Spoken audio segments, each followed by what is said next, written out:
हमरे गोदिया का लड़का नादान भवानी दाम कैसे चली। हमरे गोदिया का लड़का नादान भवानी दाम कैसे चली।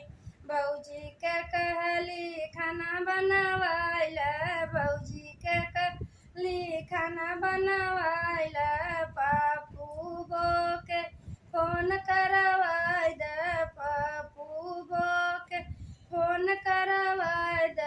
उत अपने नेकप में बाटी परेशान भवानी द कैसे चली। तो नेकप में बाटी परेशान भवानी दाम कैसे चली।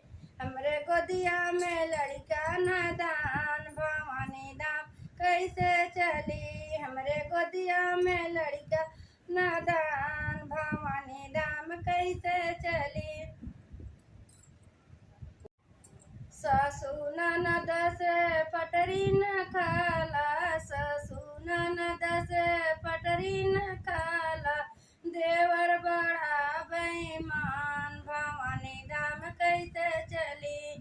देवर बड़ा बेईमान भवानी दाम कैसे चली।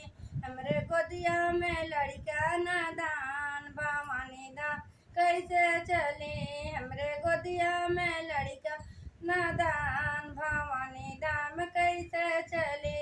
अरे गीता के कहनी गुलाम भवानी दाम कैसे चली। अरे गीता के कहनी गुलाम भवानी दाम कैसे चली। हमरे गोदिया में लड़का नादान भवानी दाम कैसे चली। हमरे गोदिया में लड़का नादान भवानी दाम कैसे